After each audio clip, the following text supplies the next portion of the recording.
哎，大家好，我是永远伴你们的梁欢，欢迎来到尽量更新的第38期。这期我们的主题是让你的采样永远不会掉饰出错。对，这是我一个同学现在碰到了一个困扰。对，我们先听一小段儿，我们听三轨啊，听他这首歌其中的三轨：一轨鼓组，一轨 chords 和弦，还有一轨人声的采样。然后大家就听这个过程中会有什么别扭的地儿。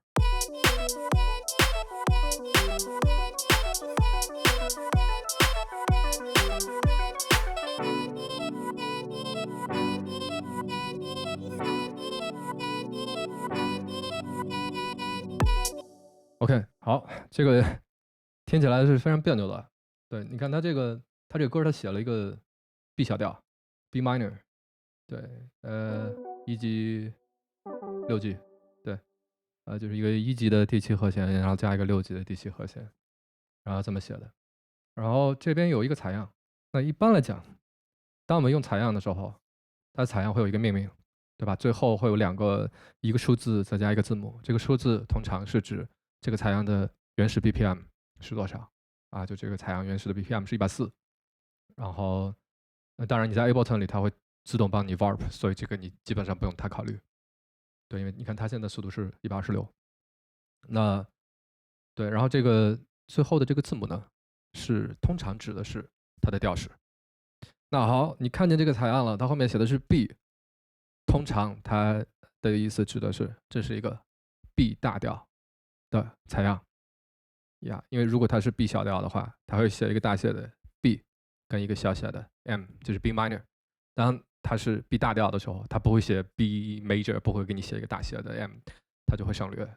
所以看起来好像问题解决了，对吗？就是对，它是 B major，而你写的是 B minor，那你只需要把它转换成合适的小调就好了。那怎么转换呢？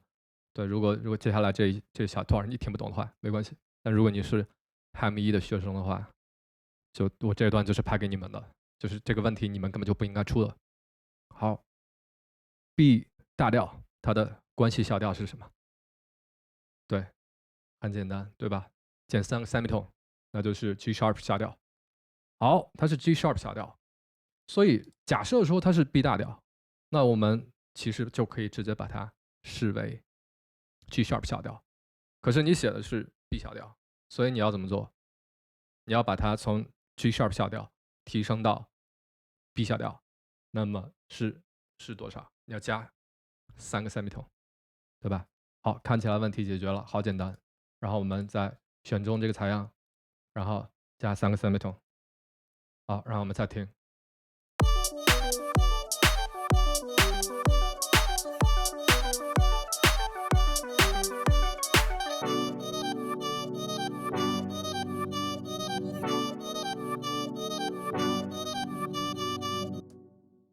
还是不对，还是难听，就很明显这个调式是错误的啊？为什么？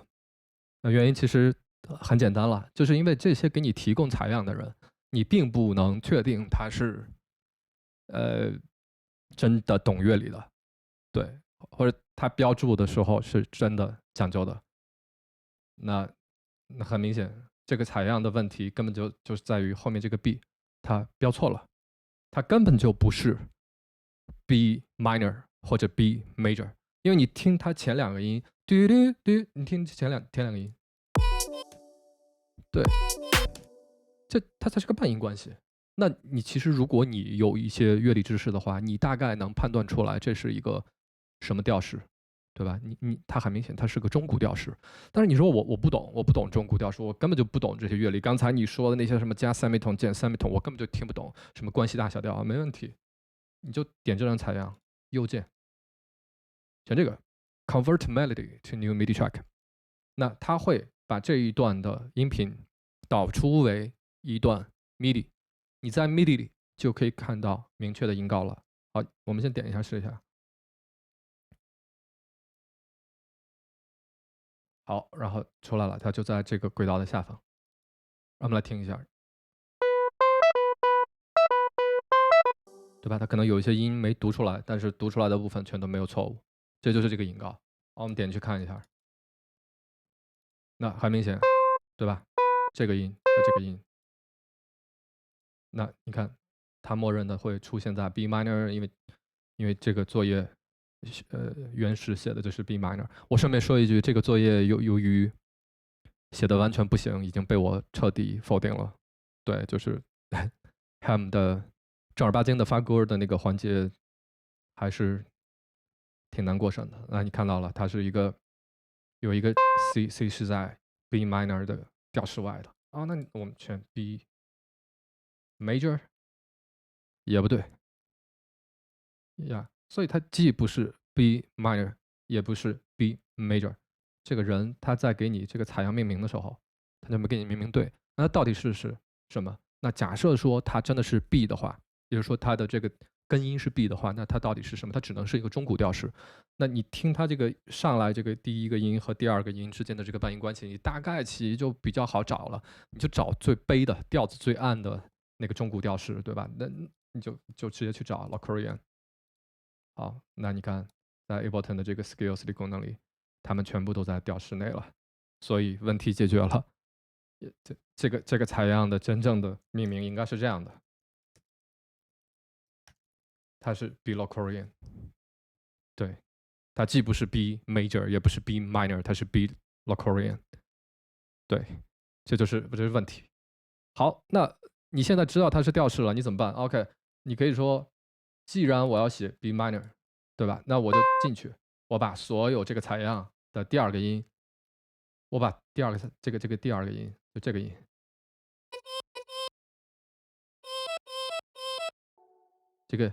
这个音，我给它全切出来，然后给它升一个 semitone，那它不就是在这个 B 小调里了吗？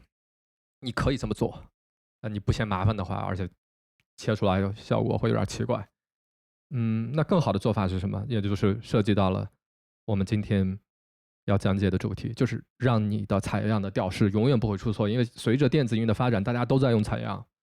我自己是不太喜欢这么个制作音乐方法的，因为我觉得就是那个智力成本太低了，你基本上就是在往上胡采样，就是这种音乐在我这儿是过不了审的。然后，当你确实是要用采样，然后又有好多人不懂乐理，他就随便胡逼弄，听着差不多就弄了，然后就采样不停的打架，然后调式之间不停的冲突，他还觉得自己挺酷的。对，就是我特别不喜欢这样制作音乐。但是如果你确实是我就要用一个 vocal， 我就要用某一个吉他的采样，没有问题。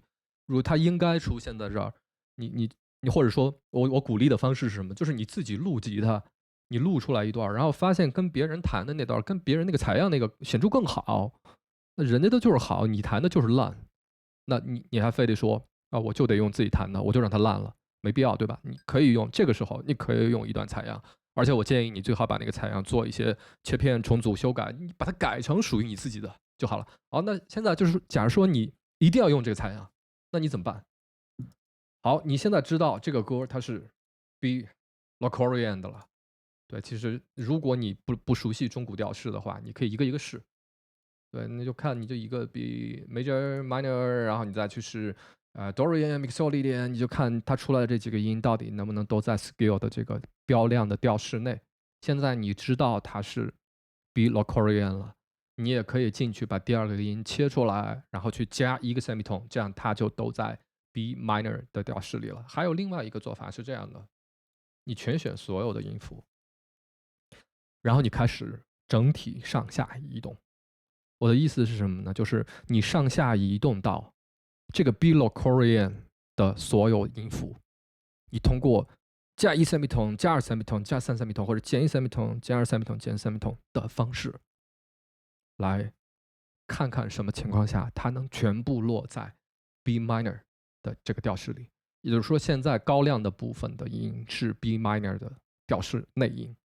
好，我们加一 semitone，那显然不行，两个音都同时在B minor 调式之外，然后我们再加一个 semitone，OK，现在这三个音都在 B minor 的调式内了，也就它变成了一个从二音开始的一个 vocal， 对吧？从这个调式的第二音开始的一个 vocal， 那这就非常符合欧美流行音乐的写法嘛。欧美流行音乐写法就是写二嘛，